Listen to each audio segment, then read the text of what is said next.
안녕하세요.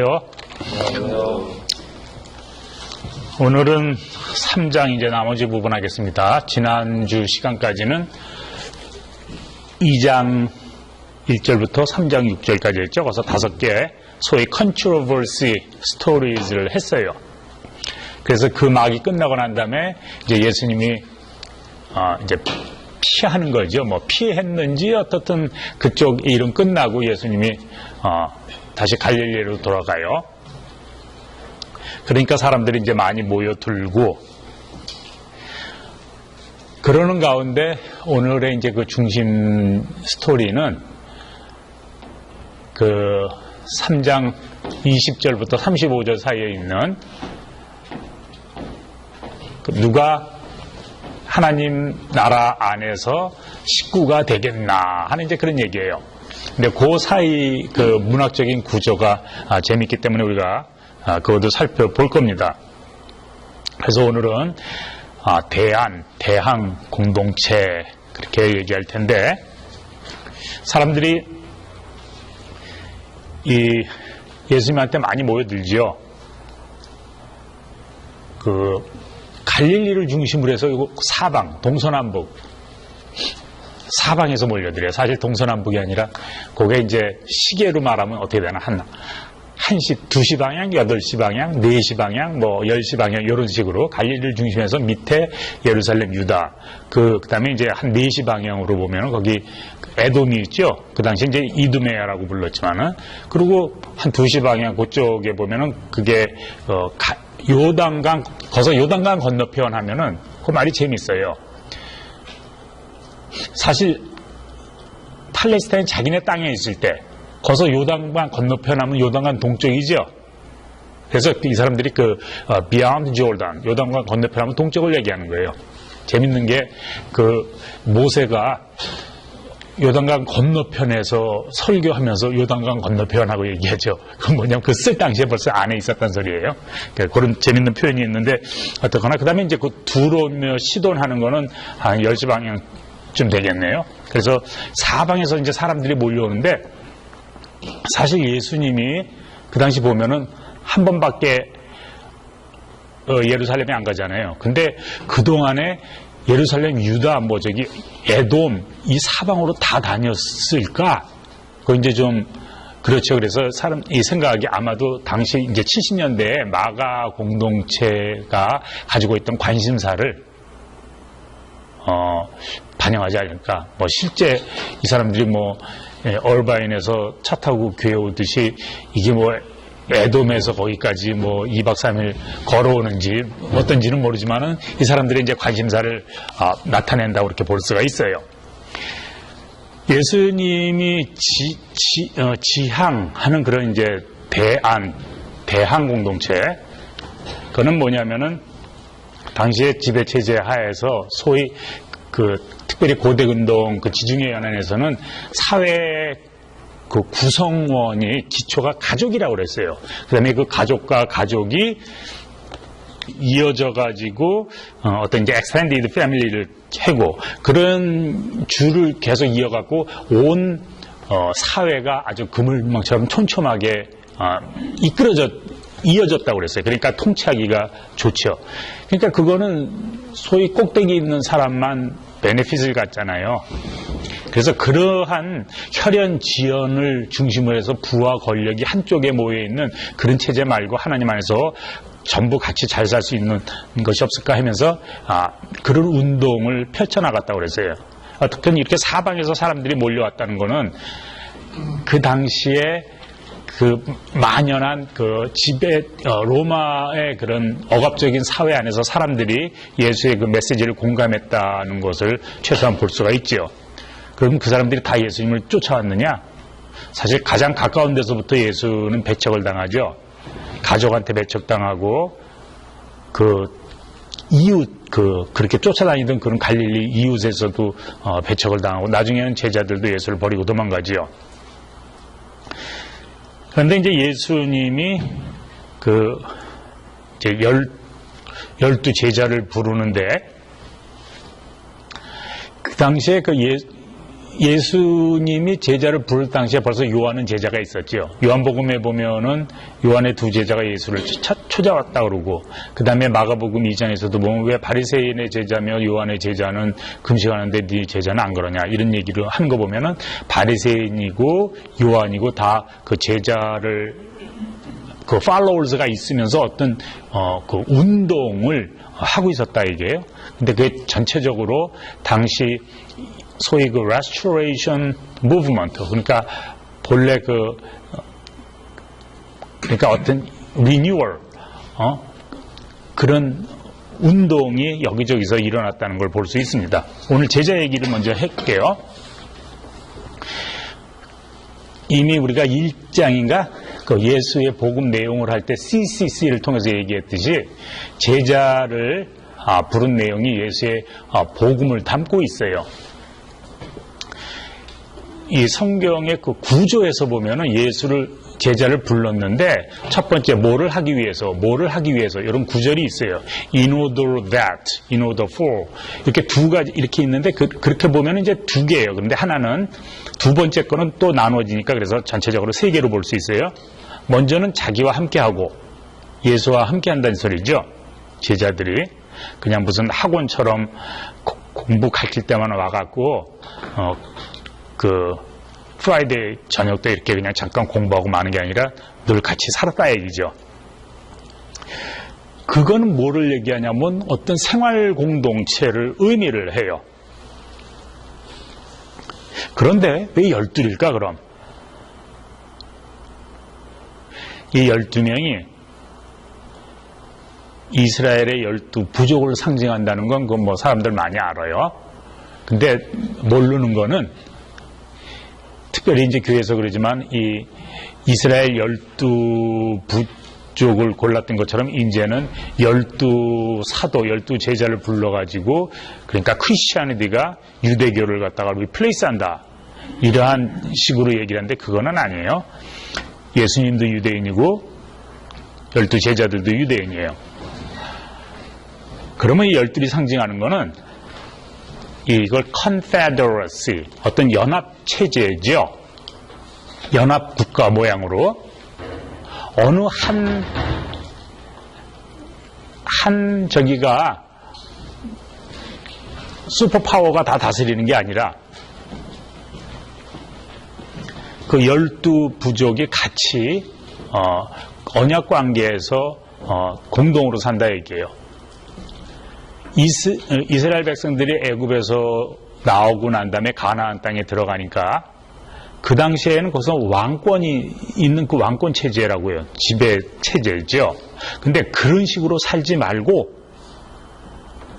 따로 하느님 안에서 왕을 두지 말고 이렇게 사이좋게 살아라 하는 게 그게 이제 12부족이죠. 그래서 그 아이디어를 되찾게 하기 위해서 12이 제자를 불렀다고 볼 수 있어요. 그래서 함께 한다. 그건 새로운 커뮤니티, 이렇게 지배체제가 아닌 서로 나누고 돕고 살 수 있는 그런 평등한 사회를 만든다. 그걸 만든다. 그래서 create 그 말을 썼어요. 그 다음에 이제 전도를 하게 한다고 그랬어요. 도를 전하는 거죠. 내가 좋아하는 말이 있는데 그건 이제 도를 전하시고 마가복음 2장 2절에 보면 사실은 He was speaking the word. 그러니까 태초에 말씀이 계시니라 할 때 그 말씀을 로고스를 말하고 있었다. 뭐 그런 얘기인데 그걸 저는 그냥 그 로고스를 이렇게 도라고 말하면 어떨까 싶어요. 그러니까 도에 관해서 얘기한 거죠. 진리에 관해서 얘기한 거고 복음을 말한 거죠. 그래서 그 도가 혹은 가치관이 하나님의 복음, 하나님의 가치관을 가르쳤으니까 생각이 전환되는 거죠. 그동안에 이 세상에서 가르치는 그러한 기존의 가치관이 아니라 새로운 생각, 새로운 의식을 가르쳐 주는 거죠. 그래서 내가 의식이 바뀌게 되면은 기존의 체제와 가치관에 대한 의문을 갖게 되고 비평을 하게 되고 도전을 하게 되죠. 그래서 challenge라는 말을 그때 썼습니다. 또 하나는 귀신을 내어쫓는 권세를 준다. 우리가 귀신 얘기는 많이 했어요. 더러운 영. 여기서 귀신이라는 건 그 디몬이란 말을 썼어요. 다이모니언. 디몬을 썼는데, 그거나 더러운 영이나 이제 6장 7절에도 제자를 보내면서 더러운 영을 제어할 권세를 주시고, 똑같은 표현을 하나는 귀신을 제어하고 하나는 더러운 영을 제어하고 이렇게 말을 바꿔 썼어요. 그럼 우리가 질문하는 거, 예수님이 그렇게 병을 많이 고쳤는데 왜 병 고치는 얘기는 안 할까? 이게 병 고친다는 거하고 귀신 축출이 한 가지이기 때문에 그래요. 병 고친다고 해서 어떤 그야말로 뭐 피부병을 고치고 암을 고치고 무슨 눈모자를 띄고 이렇게 그런 피지컬 어떤 디지즈를 갖다가 고친다는 게 아니라 sickness, illness 이런 거를 고친다 얘기예요. 그리고 그것은 내 안에 있는 그런 나쁜 영, 그러니까 하나님으로부터 받은 그 영을 내가 나쁘게 쓴 그러한 결과인데 그런 걸 몰아낸다는 얘기죠. 그래서 보면 제자들에게 우리가 전도한다고 그러면 마켓에 가서 사람들 끌어오는 걸로 생각하는데 그러한 게 아니라 전도라는 게 예수의 생각을 알려주는 거예요. 이 꾸짖음, 요 단어 하나는 좀 한번 공부를 해보십시다. 꾸짖었다. 영어로는 rebuke. 이 꾸짖었다 하는 말이 마가복음에만 9번이 나와요. 근데 제가 이 에피티마오, 이 꾸짖었다는 단어 하나 가지고 제가 마가복음을 새롭게 볼 수 있는 계기가 됐기 때문에 이 말을 자주 하는데, 어떻든 이걸 전체적으로 한번 보면은 꾸짖었다는 게 9번이 나오는데, 예를 들면 이제 더러운 영을 꾸짖을 때 써요. 그리고 바람을 꾸짖을 때도 쓰고 사람을 꾸짖을 때도 써요. 그 모든 9번 모두가 다 꾸짖었다는 얘기예요. 1장 25절 더러운 그 영, 그 회당에서 I know who you are 뭐 이러니까 잠잠하라고 그러고 꾸짖었다고 그랬죠. 3장 12절 오늘 나온 거예요. 어디서든지 그 더러운 영이 예수를 보면은 앞에서 이제 경배하면서 뭐 어떻게 했다. 그러니까 예수님이 꾸짖었다 그런데 꾸짖었다고 번역을 안 해요. 그건 조금 이따 봅시다. 그 다음에 이제 9장 25절도 보면은 뭐 벙어리 귀신이 뭐니 그런 걸로 꾸짖어서 내보내죠. 4장에 보면 풍랑을 꾸짖죠. 8장 30절에는 뭐냐면 베드로가 주는 그리스도시요 You are the Christ. 그러니까 예수가 꾸짖었다고 그랬어요. 물론 우리 한국말 번역은 꾸짖었다고 안 해요. 그건 이제 그때 가서 또 봅시다. 이런 식으로 이제 계속 사람의 10장 같은 경우 보면 어린애가 오는 걸 꾸짖고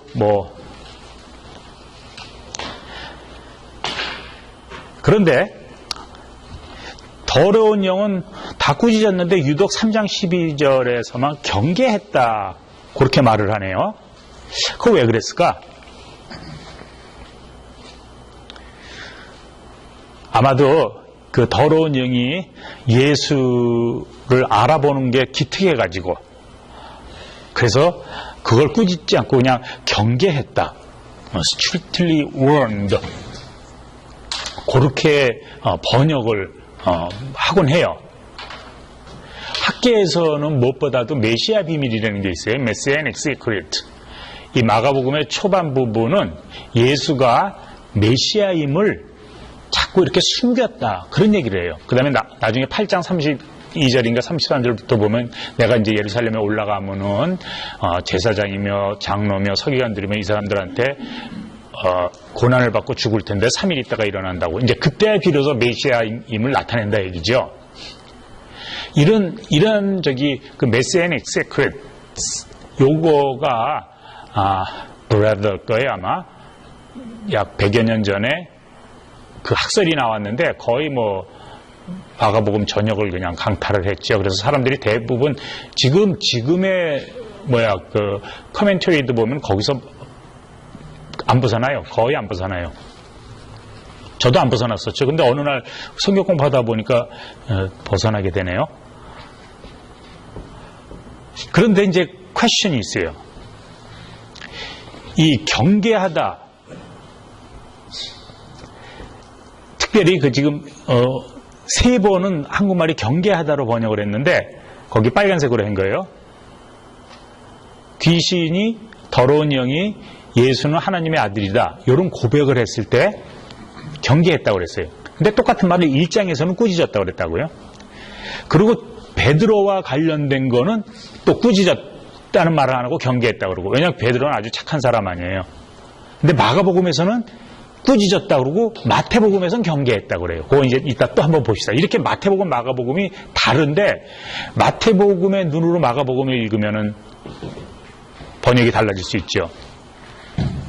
재밌는 거는 마가복음에 경계했다는 말을 써요. 그리고 그 말은 신약 성경 전체의 통틀어서 아마 한 7, 8번 나올 텐데 마가복음에만 5번을 써요. 그렇게 마가복음이 많이 쓰는 말이고 복음서에서는 마태복음에 한 번만 써요. 이 경계했다 이 말을 5번이나 쓰는 이 말을 마가복음이 그렇게 좋아하잖아요. 그러니까 자기가 경계했다고 써야 될 때면은 당연히 썼겠죠, 이 말을. 마태복음에 한 번 쓴 게 어디냐면은 예수가 베드로를 꾸짖었다. 그 말을 예수가 베드로를 경계했다. 그 말로 바꿔요. 16장 16절 다음이니까 한 18절에서 거기 어디에 언저리에 나오겠네요. 그래서 우리가 보면은 아무래도 예수가 그렇게 하느님의 아들이니 이렇게 고백이 아니다. 이제 그런 걸 밝히는데도 꾸짖었다 그러면 예수가 그걸 마음에 안 들어 했다 얘기죠. 예를 들면 예수를 따르지도 않으면서 그냥 아는 척하고 친한 척하고 다해가 쓰는 게 달갑지 않았을 수도 있어요. 무엇보다도 더러운 영이 그렇게 함으로써 자신의 어떤 틀 안에 담아가지고 예수를 컨트롤하려는 그런 것을 괘씸하게 봤을 수도 있죠. 하나님의 가족, 하나님의 나라, 하나님의 가족. 이제 20절부터 35절까지 구성인데, 그게 이제 재밌는 게 소위 우리가 마가복음의 문학적인 기교로 드는 대표적인 건데, 소위 샌드위치 테크닉이라고 그래요. 여러분들 샌드위치 알죠? 양쪽에 빵 2개 넣고 가운데 고기 들어가죠? 그것처럼 겉에 싸고 있는 2개의 스토리가 있어요. 아니면 하나의 스토리가 있는데 그 가운데 잘라가지고 거기에 새로운 스토리를 집어넣는 그런 방식이에요. 오늘 게 대표적인 거죠. 예수가 밥 먹으러 집에 들어왔는데 또 사람들이 부르니까 나가려고 그러니까 막 집에서 잡으러 오지요. 저 미쳤다고 그러면서. 그러고 난 다음에 나중에 그 가족이 예수를 또 부르러 와요, 바깥에. 그러니까 예수가 안에 있는 사람들이랑 같이 하면서 누가 내 형제고 자매고 엄마고 그러냐? 여기 있는 사람들, 하나님의 뜻을 행하는 사람들, 이 사람들이다. 이런 그 가운데 이제 예루살렘에서 서기관들이 와가지고 예수한테 바알세불이 들렸느니, 그래서 귀신의 힘으로 귀신을 쫓아내느니 그런 소리가 가운데 들어가요. 뭐냐면은 양쪽의 스토리 사이에 있는 요것이 그 전체 스토리를 이해하는데 어떤 핵심적인 역할을 해요. 우리가 더 대표적인 게 그게 아마 5장에 나오나, 어떤 사람이 자기 12살 애가 죽게 생겼으니까 좀 와서 고쳐달라고 그러죠. 그러니까 가는 중에 어떤 여인이 내가 그냥 옷자락만 잡아도 날 것 같다 해갖고 그 혈류증 여인이 그게 스탑하는 게 있어요. 그러고 간 다음에 고쳐내죠. 이러한 게 여러 군데 나와요. 거기 다 일일이 살펴볼 수는 없고 그래요. 그래서 이렇게 가운데 삽입된 이야기하고 그 주변에 있는 것이 서로를 이해하는데 어떤 그 힌트를 준다고나 할까 그래요. 3장하고 이제 20절부터 35절에 보면 그 중간에 있는 얘기가 소위 예수하고 예루살렘에서 온 사람들이 이제 한판 싸움인데 그래요. 네가 귀신의 왕의 힘을 빌려서 귀신을 쫓아낸다. 그러니까 예수가 하는 말을 되받쳐치는 게 봐요. 사탄이 어떻게 사탄을 내쫓냐? 사탄이 나왔어요. 킹덤이 바실레야. 킹덤이 킹덤을 서로 일으키면 자기가 자기한테 일어나면 그 나라가 무너진다. 그 다음에 집이 서로 싸우면 그 집안이 무너진다. 그러죠? 거기서 집이라고 하는 거는 특별히 이제 그 히브리에서 그 메이트, 집이라는 거는 다이내스티를 얘기를 해요. 그러니까 다윗의 집, 그러면 이제 다윗의 왕조. 그렇지만은 메이트는 또 성전도 얘기해요. 그래서 이거는 하기야 그때는 뭐 왕이 대제사장 역할까지 다 하는 그런 상태니까 혼자 다 먹은 거니까 그렇지만은 따로따로 떨어져 있을지라도 어떻든 그런 어떤 한 사람을 중심으로 그 힘이 모이고 그런 어떤 제국주의 스타일, 그것과 예수가 전하는 하느님의 나라와의 이제 한판 싸움이죠.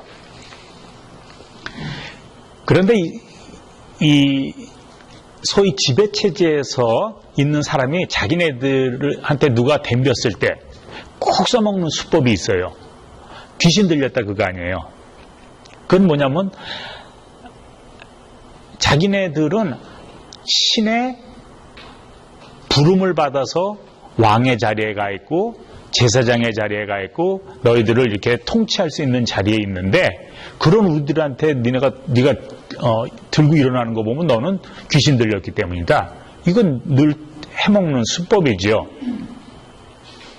그런 종교적인 것이 아니더라도 우리 한국에서도 보면 그 유신 정권이라든가 이런 군사 정권 때 보면은 거기다가 뭐라 그러면 다 뭐예요?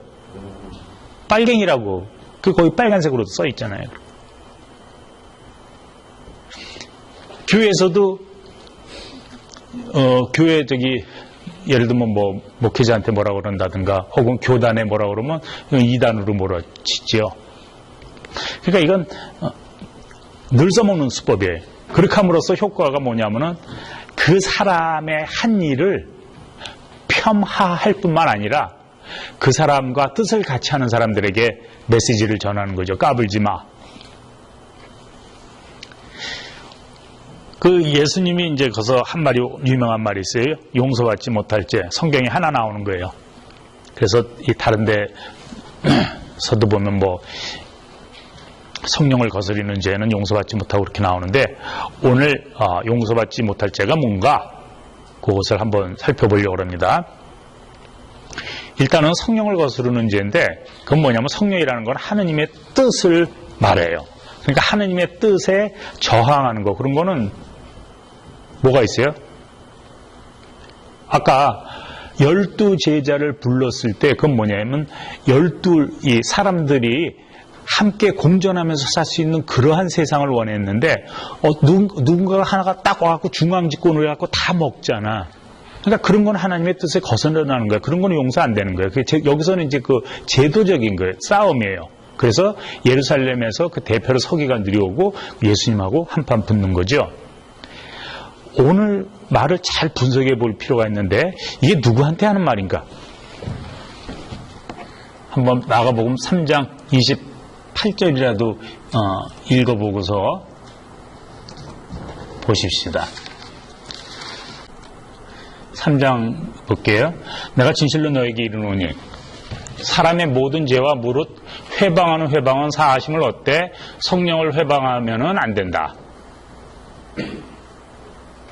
그 전에 그걸 누구한테 얘기한 거예요? 23절부터 27절까지 비유가 나오죠? 그러니까 비유하고 난 다음에 얘기하는 거예요. 내가 진실로 너에게 이르노니 사람의 모든 죄와 무릇 회방하는 회방은 그러니까 그 사람들한테 예루살렘에서 올라온 서기관들에게 하는 얘기라고요. 그렇게 들어야 돼요. 일단은. 그럼 그랬을 때 오늘 그 번역을 한번 다 보면은 이렇게 돼 있어요. 킹 제임스 버전은 All sins shall be forgiven unto the sons of man. 예.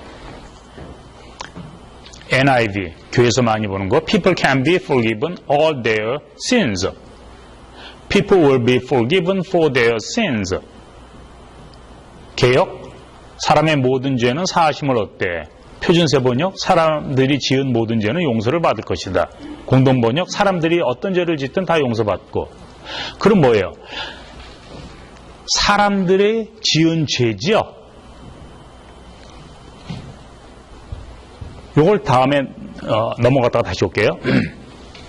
용서받지 못할 때 이제 계속 하면은 이 헬라어에서는 빨간색으로 칠한 게 이게 주어예요. All sins and blasphemies. 모든 죄와 회방은 사하심을 받는다 얘기예요. 그런데 그 중간에 있는 tois huios ton anthropon, the sons of the human beings. 이걸 어떻게 해석해야 될 건가? 그게 이제 오늘의 숙제예요. 모든 죄와 회방인데 누구의 모든 죄와 회방이냐? 지금 서기관들한테 하고 있는 얘기예요. 여기 예수님이 나랑 같이 있는 이 사람들이 지은 모든 죄와 회방이 사함을 받을 걸 얘기하냐? 아니면 니네들이 짓는 모든 죄와 회방이 사하심을 받느냐? 그거를 얘기할 거냐? 29절을 보면 힌트가 돼요.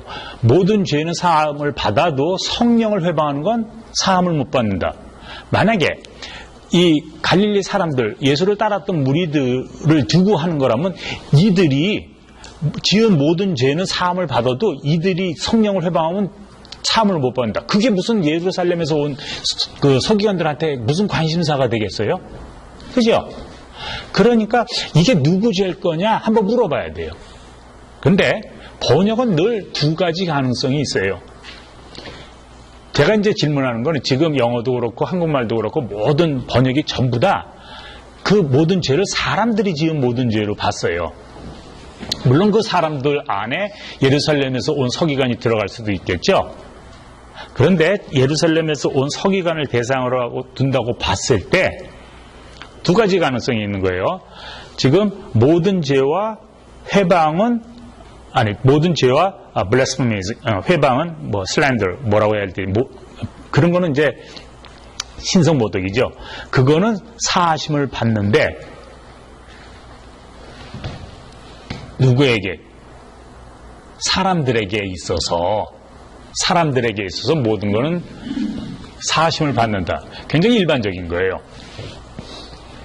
그 전에 우리가 1장 40몇 절인가 문둥병자한테 그들에게 증거하라 그 말을 증거 against them 그랬죠. witness against them. witness to them을 witness against them 하고 읽으라고 그랬어요. 근데 사람들은 보통 witness for them 이렇게 많이들 읽으려요. 그러니까 그걸 나눠보자 그러는데 지금 거의 똑같은 거예요.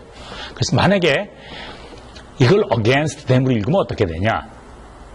그러면은 여기 모여있는 이 사람들에게 짓는 죄는 용서받아도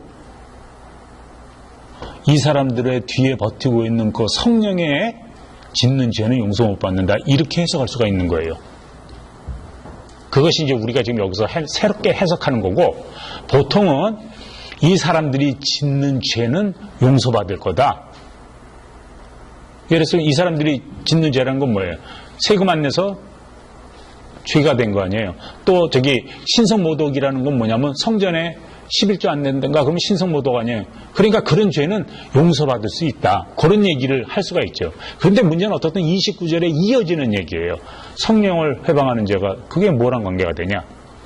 다시 앞으로 돌아와 보십시다. 제가 이거는 교회 와갖고 잠깐 있는 동안에 찾은 건데 거기 다시 개역으로 돌아갈게요. 사람의 모든 죄는 사하심을 얻되 요것이 마태복음에도 또 있어요. 마태복음 12장 31절을 볼게요. 마태복음은 마가복음보다 한 10년이고 더 후에 써졌다고 보는 거예요. 그러니까 마가복음을 알고서 썼겠죠. 그렇게 이해하면 좋아요.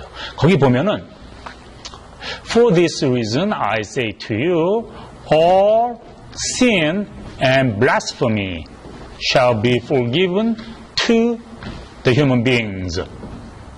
But against the blasphemy against the spirit will not be forgiven. 요건 그러니까 이 against라는 요 말을 집어넣었어요. 그러니까 훨씬 뜻이 분명해지지요. 그런데 요거를 해석을 어떻게 했냐면은 개역 한글에서는 내가 너에게 이르니 사람의 모든 죄와 회방은 용서받고, 그거는 우리가 지금 마가복음에서 읽었던 거랑 똑같은 거예요. 사람의 죄와 회방은 용서받는데, 그런데 개역 한글을 개정한 거, 거긴 어떻게 쓴가 봐요. 사람에 대한 모든 죄와 모독은, 첫 번째 거는 전통적으로 해석한 거예요. 사람이 지은 죄는 용서받지만은, 근데 두 번째 거는 사람에 대한 죄와 회방은 뭐예요? 사람에 대한 죄, 성령에 대한 죄. 요거 나눠놨죠? 보다 분명히 할 수도 있지만 나눠놨어요. 그렇지만 보다 분명히 하는 건 그 32절에 오히려 또 나와요. 거기 보면은 누구든지 인자에게 그러니까 whoever says a word against the Son of Man. 여기서 against만을 또 집어넣었어요. 그러니까 마가복음에서 지금 우리가 이렇게 고민하면서 이리 갈까 저리 갈까 어느 해석이 가능할까 하는 걸 이걸 마태복음에서 보다 분명하게 말하고 있다는 얘기예요. 우리가 모여서 그렇게 굉장한 거를 끄집어내자는 건 아니고, 우리가 신학을 다시 한다는 거는 그렇게 기존의 걸 그냥 마냥 외우는 게 아니라 계속 의심해보고 새로운 것이 뭔가 있나 보는 거예요. 이렇게 보면은 지금 예수가 이들한테 어떤 전투하는 그런 감정이 그대로 와요. 니네들이 이렇게 사람들한테 짓는 죄는 그게 뭐야, 막 세금 삥쳐먹고 막 해는 이런 못되게 구는 거, 그런 건 다 용서받을지라도 내가 하나님의 영으로 성령으로 일하고 있는 걸 갖다 귀신이랑 같이 논다고 이렇게 말하는 거, 그거는 용서할 재간이 없다, 그 얘기를 하는 거예요. 우리가 늘 얘기하는 신학다시학입니다. 그 삼각형 생각해 볼 때 기록이 있고 사건이 있고 그것에 의도가 있어요. 근데 우리가 성서의 기록과 사건과 의도를 만날 수 있는 거는 사건을 통해서예요. 근데 그 사건을 통하는데 내가 거기에 공감을 할 수가 있기 때문에 그래요. 모든 문화마다 사람들이 사는 게 비슷비슷해요. 그러니까 그 아픔과 기쁨과 그런 걸 갖다 공유할 수 있기 때문에 성서가 지금 우리에게도 여전히 말이 되고 감동을 주고 그러는 거죠. 그러니까 성서의 언어를 우리의 일상의 언어로 바꿀 수 있고 늘 조율을 해야 된다, 그런 얘기예요. 이러한 전체적인 맥락에서 우리가 질문해야 될 것은 성서의 사건을 그러면 어떻게 표현할까? 지금 성경에 예수님이 무리를 걸었다, 이러한 것은 혹은 성령을 거스르는 죄 용서받지 못한다, 이런 걸 지금 우리들 말에서는 어떻게 표현하면 좋을까? 그걸 생각해 보는 게 우리가 신학하기 하면서의 첫 번째 질문이 되지요. 그리고 성경이 되든 어떤 가르침이 되든 글을 통해서 뭐를 전하려고 그러면은 그 의도가 있잖아요. 그 가치가 있잖아요. 그럼 그것을 갖다 전달하는 데 있어서 꼭 정형화된 틀, 그러니까 성경에는 그 말하는 그 물리를 걷는다든가 뭐 오병이어라든가 이런 꼭 그 틀에서만 이해를 해야 되나? 그것을 묻는 거예요. 왜냐하면 그 틀에서만 이해를 해야 되면은 종교 간의 대화는 이루어질 수가 없죠. 또 하나는 지금은 이제 제국주의는 아니에요. 그러면 성경에 있는 것이 지금 우리랑 더 이상 관계가 없나? 성경에서는 제국주의를 말하지만 제국주의의 이면에 있는 그 이데올로기를 때리고 있는 거라고요. 오늘날에 있어서 제국주의에 비유될 수 있는 그런 어떤 독재 체제랄까, 그런 지배 체제라고 그럴까, 나쁜 그런 건 뭘까? 성경에서 가장 많이 말하고 있는 게 만몬이죠. 하느님과 만몬을 같이 섬길 수 없다. 지금으로 보면은 우리가 하느님하고 돈, 자본주의를 같이 갈 수 없다. 이랑 똑같아요. 예수의 그 상생하고 자본주의하고 이게 같이 가기가 어렵다. 그 소리를 하는 거예요.